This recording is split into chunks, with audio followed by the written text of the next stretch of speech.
John Carpenter's Halloween is a masterpiece and is my favorite horror movie of all time.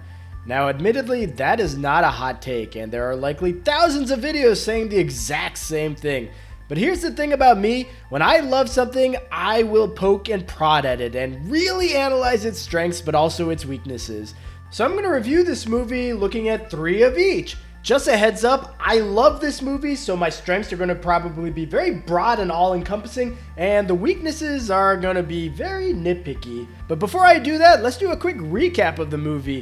In 1963, cute little Michael Myers stabs his big sister to death on Halloween night, and then gets committed to a sanitarium. He escapes 15 years later by slapping this car window, which begs the question why he needed to stab his sister to death when his hands are apparently made of steel. Anyway, Michael returns to Haddonfield on Halloween and begins to follow 3 girls, Laurie, Annie, and Linda, around, while Michael's doctor, Samuel Loomis, is hot on the trail, warning any and everyone about the danger that Michael poses. When nighttime arrives, Michael begins to move in on his prey, killing Laurie's friends one by one, before drawing Laurie over for what may be the greatest final chase scene from a slasher movie ever. Eventually, Michael's about to get the last laugh, but Loomis arrives just in the nick of time to shoot Michael off the balcony, only for him to disappear into the night. And maybe that summary was a bit too rapid fire to be clear, but what is clear is this movie is loaded with positives, so I gotta begin talking about them.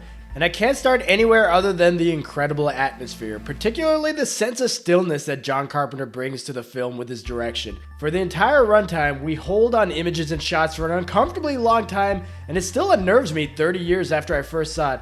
Like, take the scene where we're introduced to Laurie as she's walking to school. These are just long, still tracking shots of Haddonfield. Hardly anything is moving in the frame other than Laurie, and we can see what feels like miles in any direction.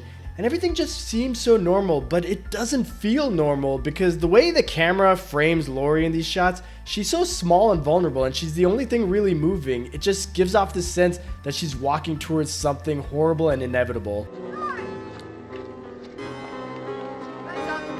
Oh my god, small talking is the worst, and small talking with kids is a nightmare because I never know what to say because they don't get my jokes.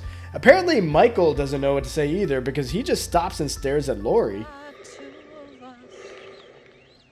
This shot is basically the theme of this movie, calm and serene normalcy being invaded by evil. And that is executed just as well towards the end, only mirrored when she's walking towards the Wallace house where evil is drawing her in rather than invading her space.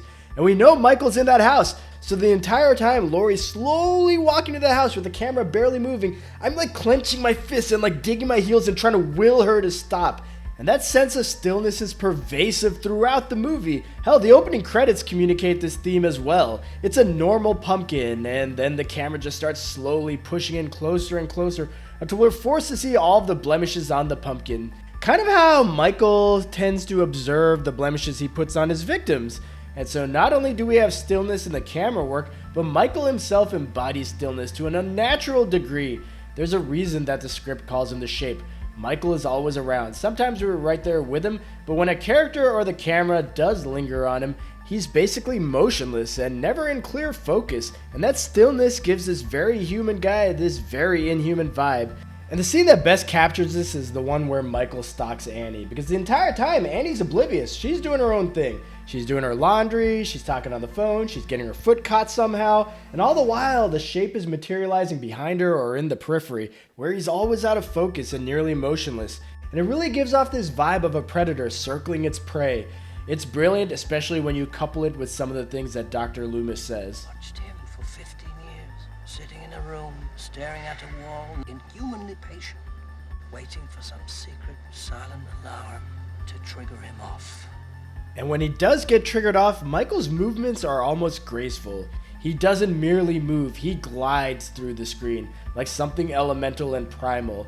The camera rarely focuses on the Shape, but is placed in a way where it feels almost voyeuristic, like we are bearing witness to Michael invading the sanctity of these safe spaces. And I feel like Carpenter captures this by contrasting Michael's motion with the stillness of the camera. Like, one of my favorite shots in the entire movie is when Laurie's desperately trying to get back into the Doyle house. Each time we switch to her point of view, the Shape is becoming more and more prominent in the frame. It's a visual cue Carpenter uses multiple times, like during Linda's murder, or when he lopes down the staircase after Laurie. These moments all capture how unstoppable and predetermined this all is. Like Laurie's teacher says early on in the film, Fate never changes. And unfortunately, Laurie's teacher might as well have been talking about me because apparently I'm fated to forever talk about this one positive to Halloween. I promise I'm going to get to something else soon, but for now, just a little bit more on Stillness because I think it's magnificent how Carpenter transitions from stillness to frenzied motion and chaos and then right back to stillness. We see it in the prologue with the smooth, almost docile motion of the killer's POV flowing through the house.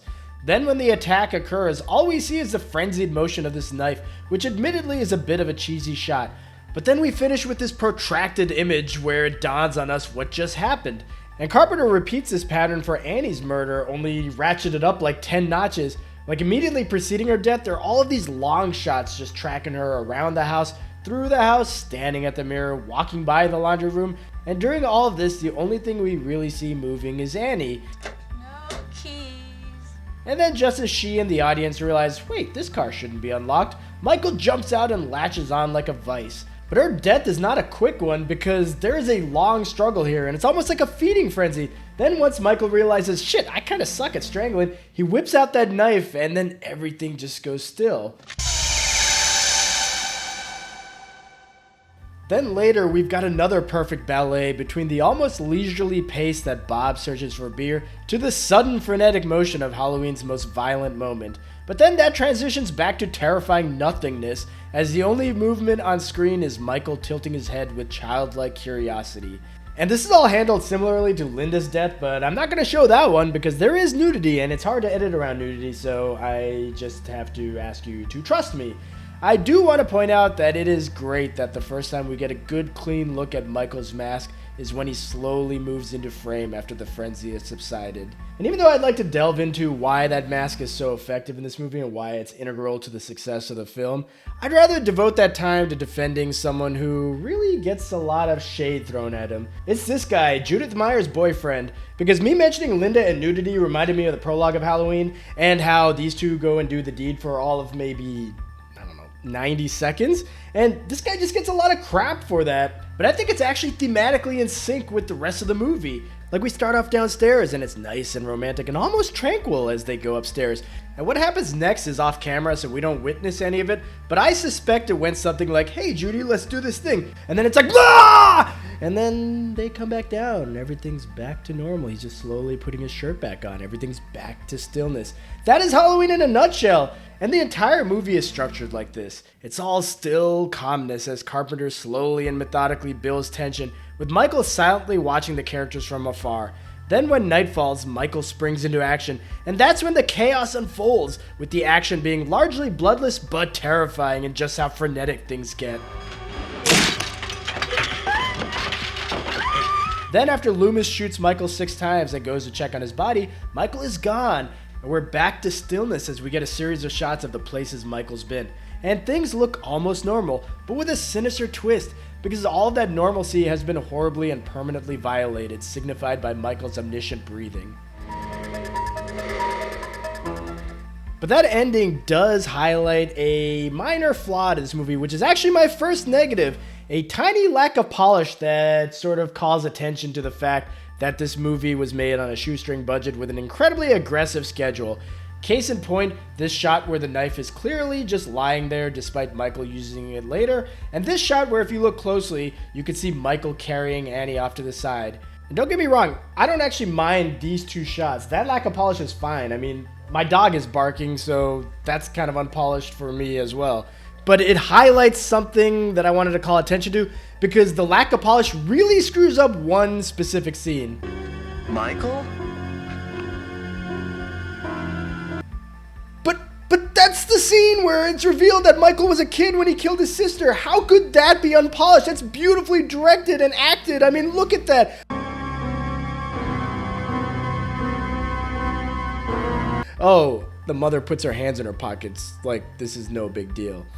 Okay, yeah, I see where I was going with that. Because this reaction does not jive at all with what we're seeing. The character may not realize the gravity of the situation, but she's treating it like she just caught Michael stealing a cookie. And it's the one moment where the lack of polish kind of diminishes the scene for me.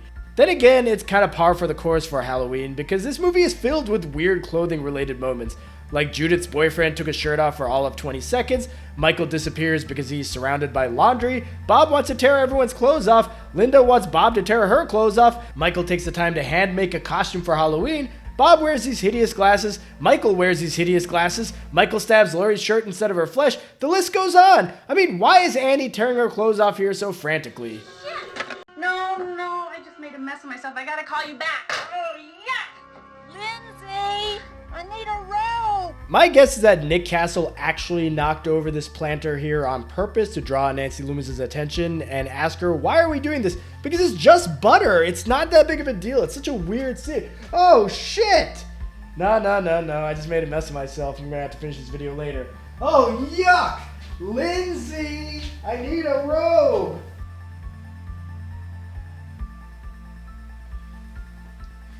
All right. Let's get back to this. Where was I? Oh yeah, Nick Castle. He is really good at this movie. Is everything okay? I heard you screaming. Like, what's going on? No, I just spilled butter on myself, so I had to change my shirt. That's all. But that's the same shirt you were wearing earlier. No, just go away, man. Okay. So Nick Castle. There was something else also. Like, I went upstairs and like someone went to town on the butter. It's like it's all cut up and everywhere. It's all over the walls. And is that a knife? Huh. Dun. Why don't you just play the music from Halloween? Why are you singing it? I don't want to get copyright claimed. This is the only way I can play the music. Dun. Shouldn't the camera zoom out or something? This is so boring. I'm just gonna put my hands in my pockets. It's too expensive. I don't have a crane. Just shut up. Whatever. Dun.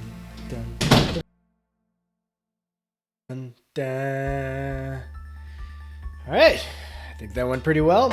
Where was I? Oh yeah, Nick Castle as Michael Myers knocking over that plant. And I was going to list Michael Myers as my second positive for Halloween, but then I thought about it and realized that sells this movie short.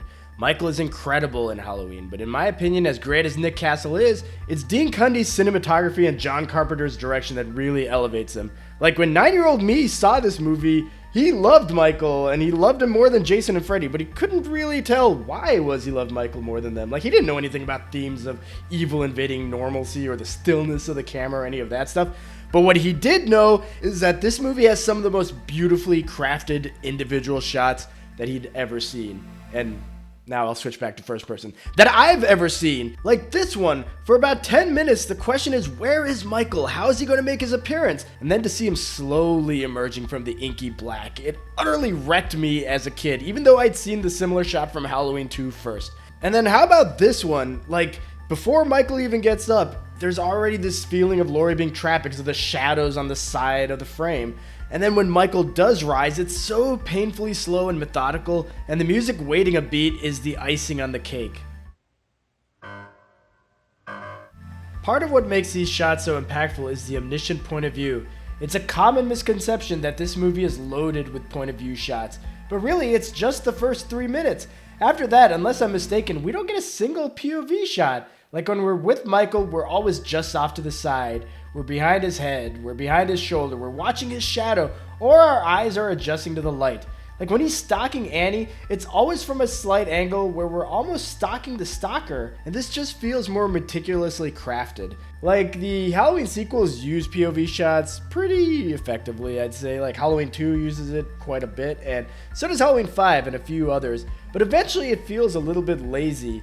Whereas here, it strikes a different chord because each time you see Michael, it feels unique. Like when Laurie is attacked in the living room or Bob meets his end in the kitchen, both times we are tipped off to Michael's presence just by his trademark breathing. Annie? And I prefer this to a simple POV shot because it feels like the shape is everywhere. And that's what I think the ending is trying to communicate. I don't see these as Michael's point of view. I see this as evil having infected these normal slices of life. But that living room scene brings up negative number 2.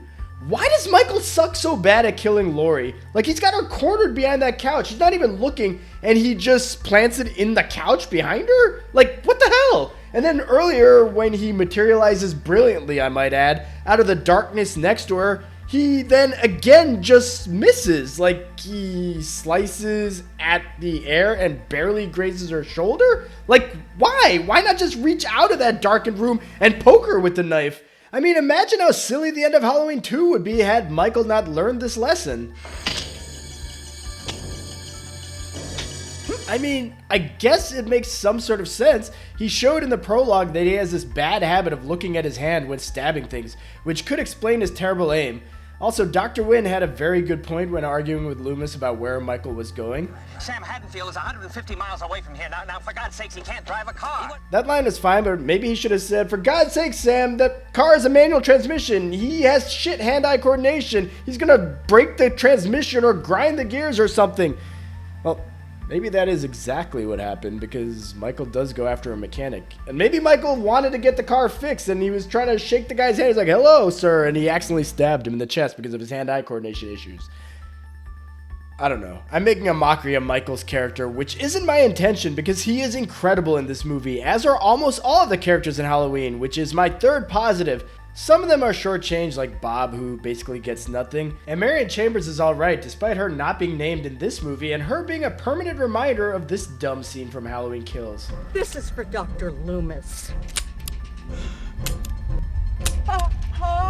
She would have been more successful at making sure that evil dies tonight if she'd mirrored Michael's attack on her in the first movie by taping a wrench to her hand and swinging that at Michael. But alas, I'm talking about the characters from the original Halloween, and again, they are mostly fantastic at different things. Sheriff Brackett is a strong law enforcement character who doesn't really believe Loomis's doom and gloom speeches, but still has one of my favorite understated moments in the movie. Seems to me you're just plain scared. That line is not much, but I think it's powerful. The sheriff of Haddonfield realizing how terrified Dr. Loomis is. That's all Brackett is really needed for in this movie, as a sounding board for some of Loomis's greatest lines. And I will always appreciate that Halloween never ever entertained the idea of Michael being confronted by law enforcement. Hey, Michael, it's Halloween.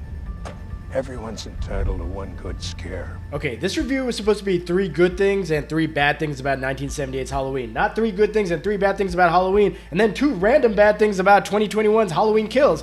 No, if I wanted a bad Brackett line, I should just use the stupid one from this movie. What is that? Dog. He got hungry. Could have been a skunk. Could have. So I checked Google, and unless Loomis meant that the dog had respiratory problems or nausea or excessive drooling, this was likely not a skunk. So Brackett might be a good cop, but maybe his strengths don't lie in investigating crime scenes. But who's paying attention to Brackett here? All eyes are on Donald Pleasance as Loomis, and he is sensational. Halloween has so much working for it, but Loomis is the one who demands that the movie be taken seriously. He instills this sense of desperation and sophistication that without it, I wonder how well everything else would work. Just try to understand what we're dealing with here. Don't underestimate it, Don't you think we could refer to it as him? if you say so. Some might find Loomis a bit over the top and theatrical. He works great as a horror movie archetype, but as a psychologist, I don't know. When he says this, Death has come to your little town, Sheriff. I can't help but picture this. There it is! Death! It's only Maggie. But I'm joking, because without Loomis, so many of Halloween's strengths would become weaknesses. Like, take the scene where Michael dresses as a ghost to fool Linda. In any other movie, this would be borderline stupid, but with the way Loomis has been describing Michael for the past hour, this scene ends up absolutely nailing the personification of evil that is the Shape. 6-year-old child with this blank, pale, emotionless face and the blackest eyes. The devil's eyes. You know, at one point Brackett accuses Loomis of just fancy talk. I need to stop my fancy editing because the way I cut that, it looks like Loomis may be talking about Linda. But let's talk about Linda and the rest of the girls, because these are some very endearing characters. Halloween does a great job of making Laurie, Annie, and Linda characters that you can relate to and empathize with. Yeah. Paul dragged me into the boys' locker room. Exploring uncharted territory. Totally charted. Just talk. These are such normal conversations, they feel like normal teenagers going through the most normal of days. So even though the acting isn't top-notch, there's just something charming about them. The movie doesn't try to give them these weird character traits, or bizarre and dark and traumatic backstories, or half-baked subplots. It's just a normal day in the life for them, which makes the inevitable tragedy all the more haunting. And a major reason these characters work where other slasher characters fail is that the scope is limited to just these 3 girls. It gives them time to breathe and for us to get to know them. I'd rather go with Ben Tramer. Ben Tramer? I knew it! And every minute we spend with Linda ranting about books, or Annie and Laurie smoking pot, and then inexplicably rolling down the window next to Annie's dad, Sheriff Brackett, Michael is somewhere nearby, and with him that inevitable sense that all of that normalcy is kinda screwed. And just a side note, I'm now convinced that Annie didn't care if her dad smelled the pot because she knew he would just make a bad assumption. Could have been a skunk. Which leads to the ultimate tragedy in the Brackett family when Annie's murder is improperly investigated in Halloween 2. Could have been a skunk. As for the kids in this movie, I like them. They help us get to know and relate to Laurie better without forcing on us some sugary sweet character arc that doesn't really make sense. Also, it helps that Halloween doesn't derive tension from the kids being in danger. They are in danger, but it doesn't dwell on that. And finally, these are just normal kids wanting to read comic books and watch movies all night. They aren't arming the electronic fences around the Doyle house or anything like that. It's a Unix system. I know this. So apparently this video is now 3 good things and 3 bad things about Halloween, 2 terrible things about Halloween Kills, and 2 kinda middling things about Jurassic Park. But this kind of explains why I love the characters in Halloween. They aren't just given super computer skills to get a crowd-pleasing reaction later in the movie. They're just normal characters, including Laurie. And I hate how people took this movie as a message about how virginity and purity wins out, while sexuality and promiscuity gets you killed, because that's some reductive bullshit. The movie never says that Laurie is a virgin, she's just less outgoing than her friends. And even if she was one, that's not Laurie's defining trait. She's not judgmental of her more adventurous friends. In fact, she's kind of wistful for that kind of lifestyle. As usual, I have nothing to do. She just seems like a normal teenager, and that's what makes her a wonderful character. People talk all about how she was aware of her surroundings, and that's why she was able to fight back against Michael where the other girls couldn't, and I disagree. Nothing about her personality really defines why she was able to survive. Yes, she was resourceful in the end, but if Michael had just stabbed her in the back like a normal killer who doesn't stare at his knife while he's stabbing, she would have been as dead as Annie. Could have been a skunk. Plus, if Dr. Loomis hadn't shown up at the end, Laurie would have likely died anyway. And that leads to my third and final negative for Halloween. Loomis finding Michael's car right outside the Myers house is a very clunky plot hole. And it kind of shines the light on how the movie didn't quite know how to get Loomis to the Doyle house for the climax. And it shows that Halloween didn't quite know what to do with Loomis for the back half of the movie, other than give him the funniest scene. Hey, Lonnie, get your ass away from there. But that adorable smile doesn't hide the fact that he's just hiding behind a hedge for much of the movie. This works for Michael, but is less interesting when it's Loomis. And the fact that it makes no sense that Michael's car is right down the street from the Myers house makes it that much clunkier. That means he should have heard Annie's car horn when she was murdered. Hell, if Brackett really thought a skunk killed this dog and they were really just down the street from the Wallace house, he would have known that Annie was in imminent danger based on what he thought he smelled earlier. Just be natural. There he is. Just be natural. What is that? Could have been a skunk. But hey, those 3 negatives were super minor and really, really specific, and my positives were so all-encompassing. And I also forgot to talk about the music. I mean, the music is so good. It's probably good I didn't focus too much on the music because that's pretty much all I know how to say about music. How to say about music. What the hell am I talking about? I don't know. But all of that to say, I hope it's pretty clear that I adore this movie, that it's an all-time classic. And honestly, I opened by saying Halloween's my favorite horror movie, but it's in the running for my favorite movie ever. It's that good. Hopefully this was your favorite YouTube video ever, and you all like and subscribe to my channel because I'm going to review Halloween 2 in the same style as this one next.